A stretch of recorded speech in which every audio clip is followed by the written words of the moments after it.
Növbəti həftə üçün 4 səhmin texniki analizini edəcəm. Birinci başlayaq Solaris Enerji şirkətinin səhminə. Burada günlükdə 5-ci dalğadır. 5-ci dalğa bitibdir burada. Bizim üçün bir divergensiya veribdir. Və hal-hazırda qiymət iyun ayından ABC dalğasına doğru gedir. Hal-hazırda S dalğası tamamlanmaq üzrədir. Düşünürəm ki, növbəti həftə qiymətlərin yuxarı yönlü korreksiya edib və yenidən 53-83 səviyyəsinin altında qapanma edəcək. Burada bizim həftəlikdə A dalğamız yaranır və bu 5 dalğa tamamlandıqdan sonra artıq həftəlikdə A dalğası yaranacaq. Ondan sonra yuxarı yönlü korreksiya baş verəcək. Korreksiya təqribi olaraq baxaq görək hara kimi yüksələ bilər. Qiymətin təxminən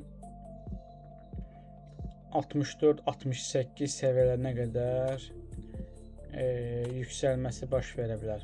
Ondan sonra yenidən qiymət aşağı yönlü korreksiya etməlidir. Və həmçinin də həftəlikdə bizim A dalğamız bitməlidir. Növbəti səhmimiz Nokia olacaq. Nokia'da da qiymət hal-hazırda düşüşdədir. Bizim burada bir A dalğamız var. Düşünürəm bunda da növbəti həftə yuxarı yönlü korreksiya olacaq. B dalğası yaratmaq üçün bizim burada bir çox güman ki 12 və yaxud da ki 13 dollar səviyyəsinə qədər yüksəlib. Ondan sonra aşağı yönlü korreksiya edə bilər. Hətta 13-14 dollara qədər yaxın qiymətin yüksəlməsi mümkündür.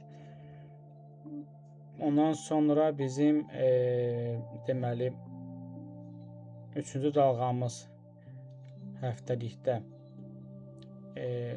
4-cü dalğamız bitəcək və ondan sonra qiymətin yuxarı yöndə yüksəlməsini görə bilərik.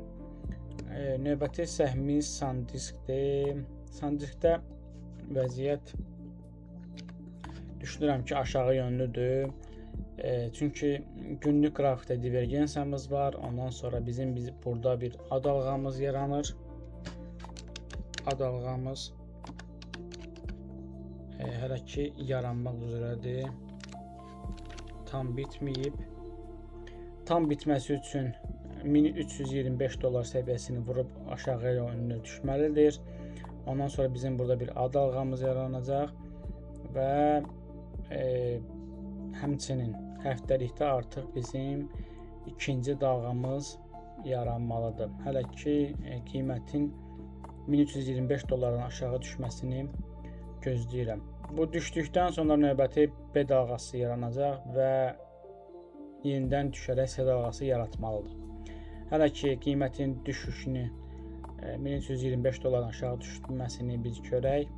Ondan sonra yuxarı yönlü qiymətin hara qədər yüksələ biləcəyini təxmin edərik. Növbəti səhmimiz EcoStar Corporation-dır. Burada da həmçinin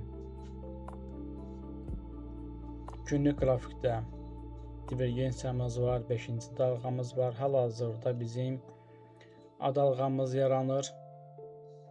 Növbəti yuxarı yönlü B dalğamız yaranacaq və yenidən düşərək S dalğası yaranacaq. Hazırda qiymətin təxminən buralardan qayıtma ehtimalı da var, biraz da düşmə ehtimalı da var. Yuxarı yönlü korreksiya edərsə qiymətin təxmin olaraq deyim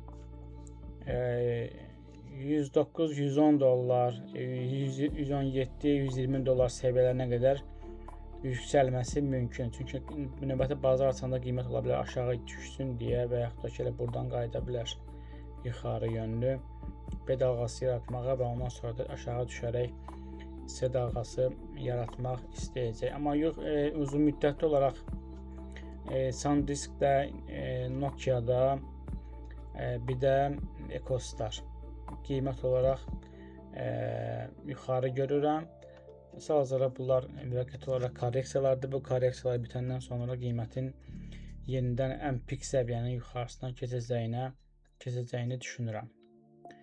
İzlədiyiniz üçün təşəkkür edirəm.